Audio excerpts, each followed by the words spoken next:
Hello and welcome back. You already know it's the same setting. I had a pretty long day today. I was in university in the morning and then spent the rest of the day in the library just studying for hours for an upcoming exam, which I'm so proud of myself for. Like, you go, that's what we want to see.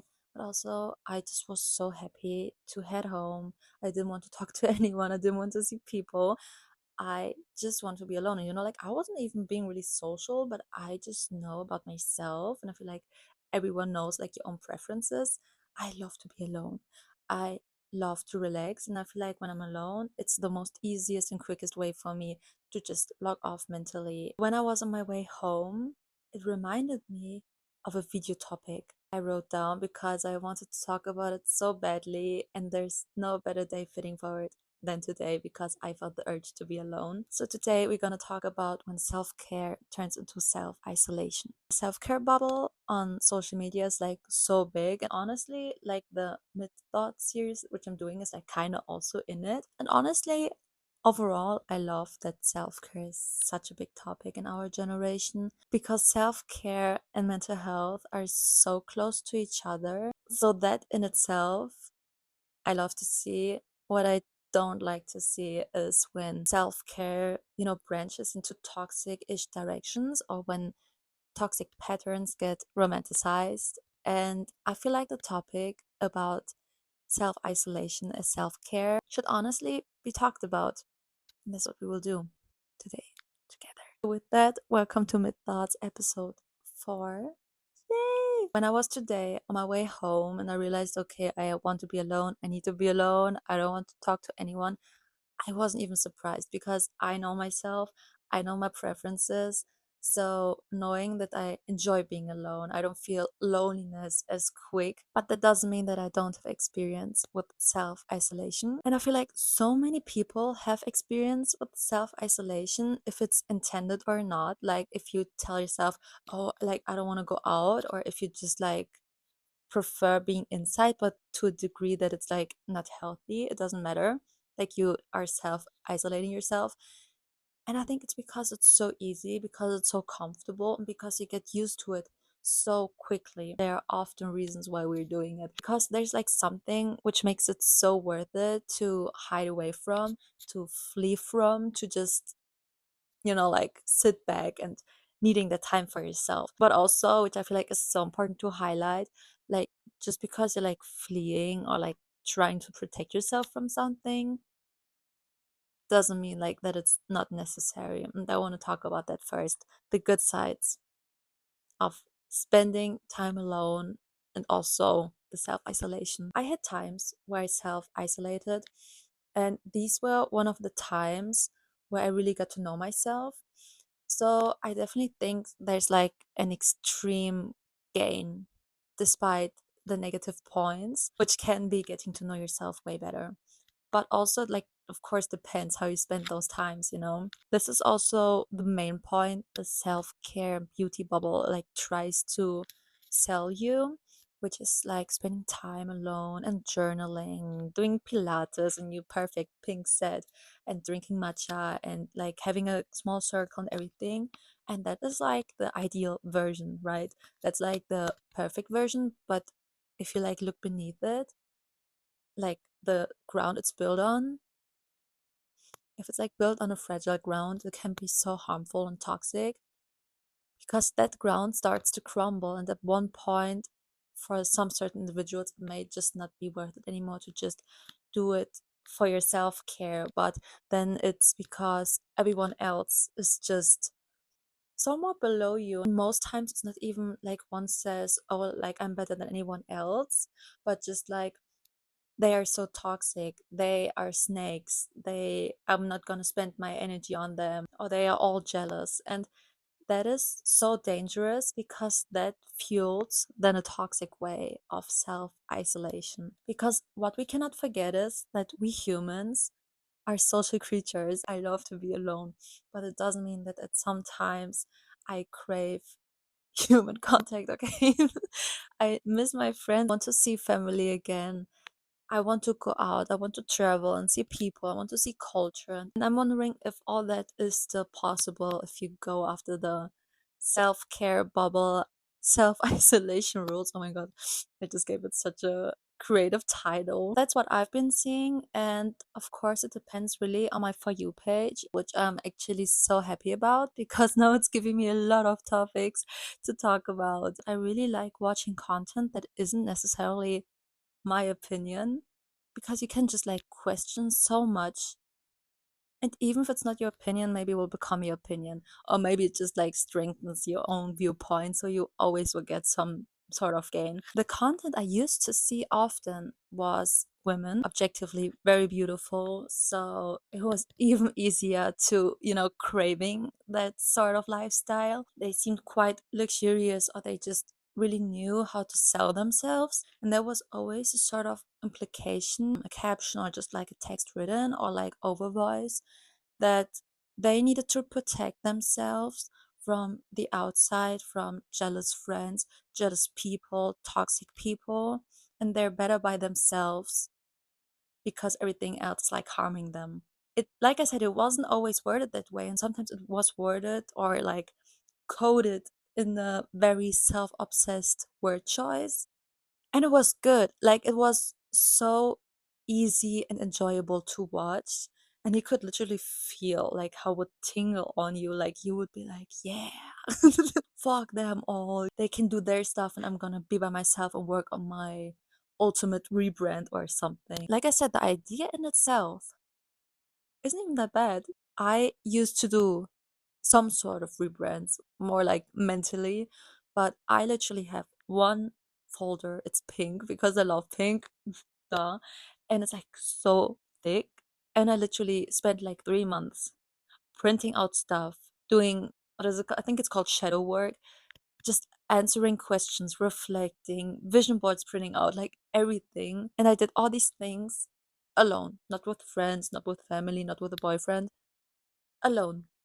So in a way, it's self-isolation, right? But that self-isolation part would only be until I was done-ish. And then I go out because only outside I'd feel the difference, Like, what's the use if you tell yourself, oh, I'm going to self-isolation, to rebrand, to protect myself. And then like, because it always implicates you like working on yourself, right? Like you will become better. You will never really notice the better if you're not outside. And that is not because you want other people's opinion, but because you want to see yourself react differently in those situations that felt uncomfortable for you, right? Let me take a sip on that. Yeah, my cup is leopard print too. This is, I don't know, can you see? It looks like I'm not even drinking. Imagine me just acting like I'm drinking. Now I feel like, now I want him to prove that I drink. Oh my god, wait. There you go, okay. I just didn't want to get like already faking allegations in the beginning of my YouTube career. But it's ginger lemon honey tea, which is so delicious. It's one of my favorites. But back to the topic with me versus them, kinda. I feel like that's such an easy route because don't get me wrong, it's so often we have or we hold on to toxic friendships, toxic relationships. Though I think like the self-isolation part usually doesn't really imply like family issue stuff, but more like friends maybe, or like setting wise like school or university, um, or maybe like overall the world, that you just feel like kind of like they don't get you, that you're just different in a way. So I don't know, tell me your opinion, like in what setting the self-isolation part is like the strongest. But I feel like it's just when you don't feel like you belong in some degree. And honestly, I had these situations where I would just think that everyone is kind of stupid, that this is just not the space for me. And that's like an understandable thing to realize or to think. Like you always gotta be aware if you're like in that headspace, for whatever reason. Like they're usually so understandable reasons, but it always depends. Like you have like a trigger, right? And then you have the conclusion you make out of it. And this part, like the way to the conclusion, is so important because then it can turn really toxic. And often it's just because we want to like kind of protect ourselves. ease the harm done on our self-esteem, self-worth, but it has like a worse effect if you keep supporting that toxic mindset than maybe just seeing how it actually is. In my case, there were people I wouldn't even like them today. Like, I didn't like them back then. I wouldn't like them now. But was everyone a bad guy?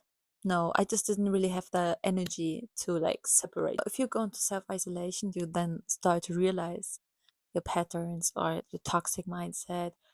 That's so good because then you can like take care of yourself, support your mental health, and also question your views on that. But now we're gonna go back to the part with the ground, the solid foundation of it. Question is if you're truly confident, if you have a true high self-esteem, is there even need for self-obsession? I'm not sure because obsession, there's always like a alarming high degree to that, right? Like a high focus on that. And I feel like our generation is already so deep in it with the spotlight effect. If you don't know what the spotlight effect is, it's simply what the name says, kind of. So it's just like you imagine yourself as the center of it all, like a spotlight is like shining on you the whole time, implying that everyone around you is like kind of seeing you like you're on a stage and everyone is looking at you. And it's not always like in a good way or like in a arrogant way, like, oh, look at me, everyone, I'm like the center of it all. But so often actually in a bad way, like you start to feel insecure and overthink and hesitate and get like insecure and shy and everything because you feel like everyone is watching you. Surely social media isn't really helping with that. I saw a video of two elderly women and they were talking about how the people in our generation are overall like pretty cool, like great fashion mindset and everything, but our parties are so bad. And that wasn't necessarily because of the music, though I can imagine that as a part too, but mostly because we don't dance anymore because we're so overly aware how quickly we can be perceived, not only in the moment but like by getting filmed. Like, just imagine someone dancing in a club wildly, like really wild.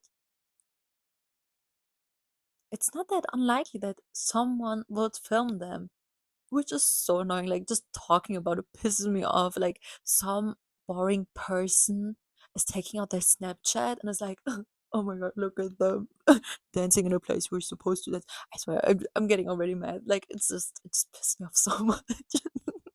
Like, what the fuck?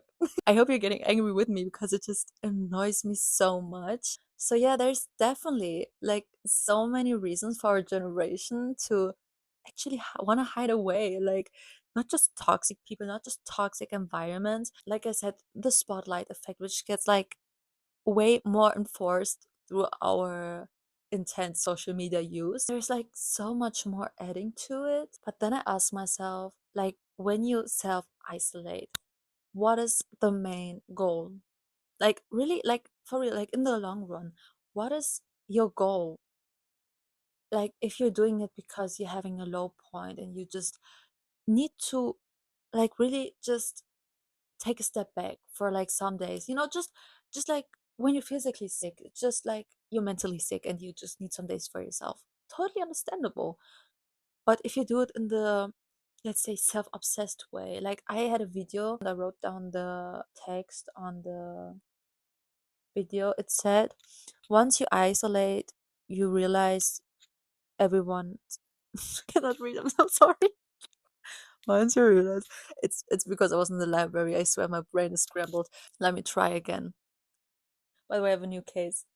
Once you isolate, you realize everyone's energy is toxic. Let me say that again. Not because I agree, by the way. It's not a positive example on my channel, at least. Once you isolate, you realize everyone's energy is toxic. You just kind of have to let it sit. Like, the way it just puts everyone down. Like, I'm not even exaggerating. It's like they literally said everyone except you. Everyone except you is toxic in this huge big world. And you may think like, oh, well, it's just a TikTok and you know how they meant it. I'm a huge believer that your words, your mindset shapes your world. And if you want, you can make the whole world look evil. But for what would you want to make the world look evil? Just so you can stay at home and it's way easier to just not socialize, to really get better, just to, do your little Pilates and drink a little matcha and think like, oh my God, I'm like the hottest and the best person ever, and everyone except me is like totally stupid and toxic. No, because I believe self isolation is something you do because it's necessary for you to work on your health, work on your self esteem, to then go back out there and be part of society. I want to add to that, you don't have to do stuff alone, you don't have to heal alone. Never ever. But since we talk about the self isolation, which like always indicates to do stuff alone, I'm talking about this. Saying everyone is toxic just gives you the green light kind of to, if we take it like very easy, very by word, to just never socialize again. Be like, no, everyone is so toxic and I'm gonna protect my peace. If your piece got broken, it's okay to repair that, but there will be a point when it will be repaired good enough. And there will be situations where you'll be scared to, allow new friendships, allow new people in your life. This will be a full circle moment that keeps enforcing itself. Like your friends will realize that you're not going out, so they will message you less. Therefore, you have more time to spend alone, and it just keeps going. And at one point, you just don't want to go out anymore. Unconsciously, it just confirms that the world outside is evil or something to hide away from. Like I had it when I was sick, for example, and stayed home for like 3 4 days and had to go out again. I was just nervous for some reason. Like, oh, I have to take the public transport or whatever. Like we humans, we get used to something like this so quickly, just like staying in and being comfortable, choose comfort over something which is healthy in the long run. But luckily, we have our brain and we can reflect and realize, oh, this is not good. This is not right. So, we should use our brain. We should always reflect and think about it. Also, when you start being vulnerable with right people, like sometimes it just takes effort, talking with friends about feelings. It depends on your friendships. Not everyone is so open. But if you do, you will start to realize how many people can relate with you, how many people have the same goals as you, the same wishes as you. And if you think like, oh no, like my whole friend group is toxic, my whole friend group is like shitty and they hate me and jealousy, well, that is what self isolation is for, Like if you start to realize, oh, like how I'm doing my life is not what I want, amazing. Like I don't even mean it ironic, like this is literally what self-isolation is perfectly for, you to take the time to reflect and realize, okay, this is not where I see myself and where I want. But then the part is to also, if possibly, change it. This is what will also help like your self-worth, if you like start doing things you crave, you long for. Because if you live a life that is not for you, you don't live for yourself and you live after your parents' ideas, or adapt too much to your friend groups because you don't want to like be the odd one out, it can make you sick. Like literally it can be so harmful for your mental health to just like be kind of a co-pilot in your own life. And self-isolation also often implies just wanting to be more selective. But for being selective, self-isolation is not necessary, but boundaries are a great way to be selective. And I even have as a quote on my iPad back screen, like small circle, happy life. But small circle never meant self isolation. Small circle meant for me to remind myself that I value quality over quantity, because it's so easy to want a huge friend group, to befriend everyone. But I felt in myself, and that was also one self isolation realization, self isolation realization I had, that I cannot do big friend groups. It's not for me. That was definitely my sign to be more selective, that I didn't feel comfortable there. And I left those friend groups. Like, I'm not in those friend groups anymore. I have friends I like. Yay. It's honestly crazy, like I think everyone had a situation where we would be friends with anyone, with someone we didn't like. And another thing I just thought about, self-isolation, like I said, comes often with the idea of a rebrand and changing. And I don't know what it is because I cannot really relate to that. So maybe if you can relate to that, please put it into the comments because I'm actually curious. Um, the idea of rebranding, but in a way that no one can see. There are like these quotes where people say deleting all accounts and then like posting again after years with like CEO in your status or bio, or like a wedding ring, like a huge thing. I understand it makes you vulnerable to let other people see you trying, to feel yourself being seen, like embracing kind of the spotlight effect. Though, like, no one is looking at you as strictly as you're looking at yourself, right? Like, there are not nearly as many people looking at you, like how the spotlight effect is making you feel. But I understand that it makes you feel vulnerable because change also always indicates that it's not perfect. And it can be scary, like showing people that you're doing something and it's not perfect. But also, and I love it so much, it's being audacious. I love the word audacious and the meaning of it. Being audacious is rebellion, and nothing screams more standing in for yourself than rebellion. You basically push for something you want. And that rebellion usually isn't even that intense because the world doesn't push against you usually, right?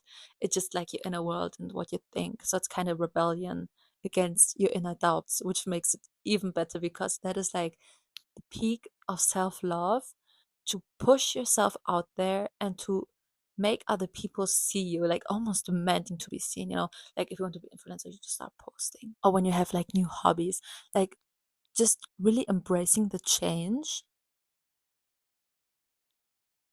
is probably one of the best things you can do. So I totally get why people feel the urge to self isolate. Like I said, I had these urges too, and I also did self isolate.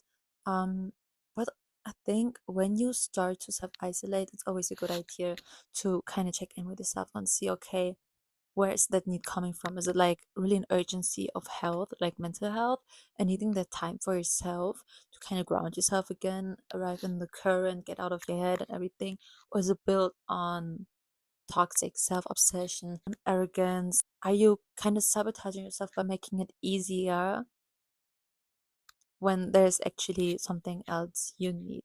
Maybe you need, especially in that moment, not being alone. Overall, there are like quite some pro and con points about it.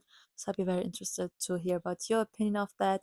If you write it down in the comments so I can read them, we can discuss a little bit.